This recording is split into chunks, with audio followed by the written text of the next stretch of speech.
Sasala Bubakrakor Agulini Puranigumi Nichi number 1 Amtayo Santipara Amtayo Kaisa Mokol Sikata Pandak Kalajaka Santipara Probin Nagorik Shongotai Ashin Netrili Kansakal Luaji Mumbai Opandano Chingrika Amtani Emile Haikaba Astin Montopra Professor Dr. Manik Shah Panabono Karibo Manjaka Agutala Puranigumi Nichi number 1 Incorporator Haikaba Central Zone Chairperson Dr. Data Pandawo Kognal Tini Astini Montri, Opera Saka Astini Netalaya, J. Samu, J. Sabritogo, Abubai, Gobelekino, Kasranzak, Absutimia, Chalni, Mokoltiri Nemu, Shikatayo, J.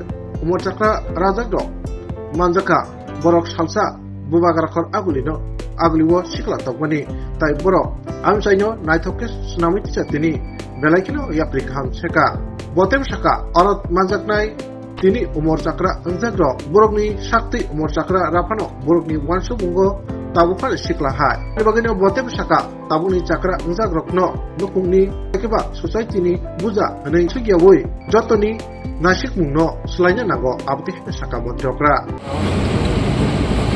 প্রবীণ নাগরিকদের যেহেতু আমি এই এলাকারই আমি দেখতে দেখতে ওনারা প্রবীণ হয়েছেন কিন্তু কোন এক সময় যুবকও ছিল। তো সেই অবস্থার মধ্যে ওনারা নিজেরা যখন উদ্যোগ নিলেন এবং অনেকদিন ধরে বিভিন্নভাবে ওনাদের মধ্যে আমি দেখেছি সবসময় একটা কিছু করার একটা তাগিদ ওনাদের মধ্যে সবসময় থাকতো। এখানে আমার পূর্ববর্তী বক্তা ডক্টর মজুমদার অলরেডি বলেছেন যে যদিও প্রবীণ কিন্তু যুবকদের থেকে উনি অনেক বেশি ওনাদের মধ্যে যে মানে উদ্যোগ দেখা যায়, যে স্ফূর্ততা দেখা যায় সেটা আমরা কিন্তু দেখতে পাই। তো আমি বিশেষ করে এই ধরনের আয়োজন প্রবীণ নাগরিক সংঘকে যে এই ধরনের আয়োজন রাখার জন্য এত সুন্দর একটা চক্ষু শিবিরের আয়োজন তার জন্য আমি আন্তরিক অভিনন্দন জানাচ্ছি। এখানে অশ্বিনী নেত্রালয়ে বলা হয়েছে 2 বছর হলো এখানে এসছে এবং ওনার ছেলে আমাদের যিনি ডিএচএস আছেন ওনারই ছেলে এবং আমি কয়েকবার ওনার যে সেন্টার আছেন সেখানে আমি গিয়েছি এবং কয়েক বছরের মধ্যে আধুনিক যেসব চিকিৎসা দরকার সেগুলো কিন্তু সেখানে উনি অলরেডি সেখানে সেট আপ করেছেন এবং প্রচুর মানুষ তার সুখ্যাতি শুনে এখন সেখানে যাচ্ছে। ওনারা আরো এক্সটেনশন করার জন্য আমাদের গভর্নমেন্টের কাছেও বেয়ার করেছেন আরো বেশি বৃহৎ আকারে এখানে কিছু করা যায় কিনা। তো আমি বলবো এটা খুবই ভালো একটা উদ্যোগ যে father and son both of them have extended their hands, যে আমরা মানুষের জন্য কিছু করার যে একটা তাগিদ সত্যি প্রশংসনীয়। চোখের বিষয়ে আমরা সবাই জানি, যেটা আমার বক্তা বলেছেন 40 বছর পরে অবশ্যই আমাদের চোখের নিয়মিত পরীক্ষা করা দরকার। যদিও বয়স চলেছে এখন আজকাল ছোট ছোট ছেলে মেয়েদের মধ্যেও কিন্তু চোখের সমস্যা দেখা যায় এবং বাচ্চা বয়সে আমরা দেখি চোখের সমস্যা, কারণ এখন তো ডিজিটাল যুগ, মোবাইল, ইন্টারনেট এসব নিয়ে সবাই ব্যস্ত, তাতে করেও চোখের কিন্তু একটা বিরাট প্রেশার হয়। তো আমাদের সবারই চোখের পরীক্ষা দরকার। ডায়াবেটিস পেশেন্ট যারা আছে, ডায়াবেটিস রেটিনোপ্যাথি এটা হয়, তো ডায়াবেটিস পেশেন্টদের তো সবসময় চোখের পরীক্ষা দরকার।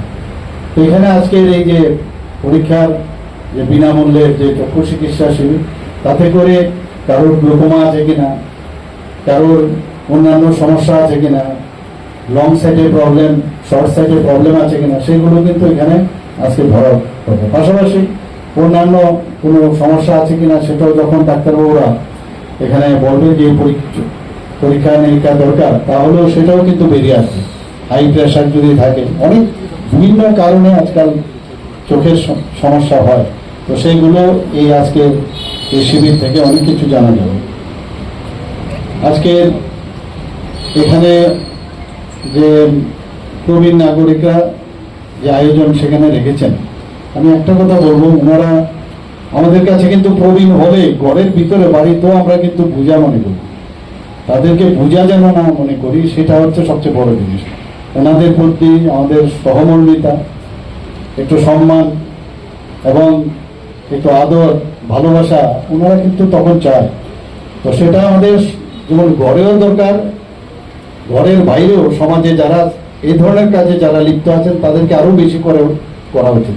Pandokok naratini bote masaka hasteni takam teri nemung no tunyai tabuk belai kino atoi tongo piaba baksa bororok abte hai kisha misa jikon mikon kok no tuino kok nangya kok tatal awai tongo aboti baike sakam naini rokni bukhabayo tai abo hai kok nangya tatal kok rok tawi dini saka montrokra Professor Dr. Manik Saha তারা চিকিৎসা পেয়ে তারা কিন্তু বেরিয়ে আসে। এতগুলো লোকের চিকিৎসা হচ্ছে, হাসি মুখে বেরিয়ে যায়, তাদের সম্পর্কে কোনো প্রশংসা নাই। একটা দুটো ঘটনা হলো সেটা নিয়ে হয়েছে এখানে মানে চিকিৎসা হয় না। তাতে করে আমাদের যে ইনস্টিটিউট, আমরা যেভাবে এখন আমাদের ত্রিপুরা সরকার আসার পর যেভাবে স্বাস্থ্য ব্যবস্থাকে আমরা ঢেলে সাজানোর চেষ্টা করেছি, তার একদিকে বিরোধিতা করা এবং মানুষের মধ্যে কনফিউজ সৃষ্টি করা এবং ডাক্তারদের প্রতি আস্থা না রাখার একটা ব্যবস্থা করা। এবং আমাদের মানুষেরা তখন মনে করলে না, এখানে তো কোনো চিকিৎসা ব্যবস্থা নেই, চলো বাড়ি বিক্রি করে, ঘর বাটি বিক্রি করে বাইরে চলে যায়। অথচ প্রচুর ট্রিটমেন্ট, কিন্তু দেখা যায় ওনারা নিজেরা কিন্তু চিকিৎসা নিচ্ছেন। আমি সেই কারণে ডাক্তারবাবুদের সেদিন আহ্বান করেছিলাম, ওনারা যখন আসবেন জিজ্ঞেস করবেন যে আপনারা তো আমাদের এখান থেকে সবসময় চিকিৎসা পান, আমাদের সম্পর্কে কেন এই বিরোধিতা করেন? রাজনীতির কারণে এভাবে বিরোধিতা করা ঠিক না।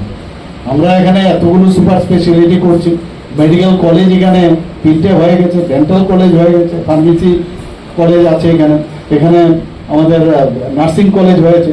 আমরা আগামী দিন হোমিওপ্যাথিক কলেজ সমস্ত ডিস্ট্রিক্টগুলোকে আমরা স্ট্রেংথেন করার ট্রাই করছি। পিএসসি গুলো, কমিউনিটি হেলথ সেন্টার, সব জায়গায় ডাক্তারদের নতুনভাবে নিয়োগ করার চেষ্টা করছি। তো এই ধরনের রাজনীতির নামে এগুলো নানাভাবে এবং যে ধরনের মানে শালীনতা বোধ নেই, যে ধরনের শব্দ ওনারা ব্যবহার করেন। এবার আমাদের এখানে আপনার সময় যেহেতু বয়স্কদের মাঝে আমরা এসেছি, আমি জানি না আমি বয়স্ক হয়েছি কিনা, তবে এতটুকু বলবো যে বয়স্ক ভাতা 700 টাকা ছিল আগে, আমরা সেই জায়গার মধ্যে 2000 ভাতা আমরা করেছি। যখন আমার 700 থেকে 1000 হয়েছে, আমি যখন মুখ্যমন্ত্রী হলাম 1000 থেকে আমরা 2000 করেছি। এবং সেখানে আজকে 2024-25 অর্থ বছরে এখন পর্যন্ত প্রায় 4,08,000-এর উপরে যারা বিভিন্ন বেনিফিশিয়ারি তারা কিন্তু এই ভাতাগুলো পাচ্ছে এবং তাতে করে প্রায় 518 কোটি টাকার উপর এখন পর্যন্ত ব্যয় হয়েছে। আমাদের এখানে যারা দিব্যাঙ্গজনেরা আছেন, যারা বিশেষভাবে সক্ষম আমরা যাকে বলি, সেই সব যারা আছেন তাদের জন্য আমরা empowerment of person with disability, দিব্যাঙ্গজনের জন্য 2024 একটা পলিসি আমরা করেছি। সেই পলিসিতে ওনাদের সাহায্যের ব্যবস্থা আমরা করেছি বিভিন্নভাবে। Chief minister scheme for mentally challenge person নামে একটি স্কিম এবার আমরা বাজেটে আমরা শুরু করেছি। যারা, কারণ মেন্টালি চ্যালেঞ্জ যারা আছে তাদের সম্পর্কে কিন্তু আমরা দেখেছি অনেক সময় অনেক চিকিৎসা সম্ভব হয় না এবং তারা আগামী দিন কিভাবে চলবে, গার্জিয়ানরাও বুঝতে পারছে না যে আমার মৃত্যুর পরে বা আমরা যখন থাকবো না তখন এই যে যারা মেন্টালি চ্যালেঞ্জ পার্সন আছে, মেন্টালি দিব্যাঙ্গ যারা, তাদের সম্পর্কে কি করা যায়। তা আমরা ঠিক করলাম ওদের জন্য প্রতি মাসে 5,000 টাকা, এবার বাজেট আমরা 5,000 টাকা করে ওনাদেরকে আমরা দেবো এবং যারা অলরেডি 2,000 টাকা করে পাচ্ছে সেটা মাইনাস করে 3,000 টাকা করে পাবে। তো এই হচ্ছে আমাদের সরকার সবসময় চেষ্টা করে মানুষের পাশে দাঁড়ানো। এখানে নবীন যারা আছেন আমি বলবো তাদেরকে হেয় করার কোনো কিন্তু বিষয় না, ওনাদের প্রচুর এক্সপিরিয়েন্স, আর এক্সপিরিয়েন্স কোনো অবস্থায় বইয়ে পড়ে সেটা শেখা যায় না। এবং এই এক্সপিরিয়েন্সকে সামনে রেখে যারা নবীন প্রজন্মের যারা আছে তাদের থেকে সে অভিজ্ঞতার নিরিখে আগামী দিনে যারা নবীনরা আছেন তাদের একসাথে মিলে আমরা আগামী দিন এই পাড়াই হোক রাজ্যই হোক সবাই মিলে এই রাজ্যকে আমরা সুন্দর করব সে আশা রেখে আমাদের এখানে এই এলাকায় বিশেষ করে সুন্দর পরিবেশ গড়ে উঠুক সে আশা রেখে সবাইকে আমি হার্দিক অভিনন্দন। Osali Mokol Chiri Naimuk Shigatai Padawa Shantipara Amsani Umar Chakra Raja Borno Khobui Agotolani Jura Amsani Umar Chakra Raja Rohino Pusha Nangawino Borni Mokol Chiri Nemungni Shepsap Napimani Nutsaka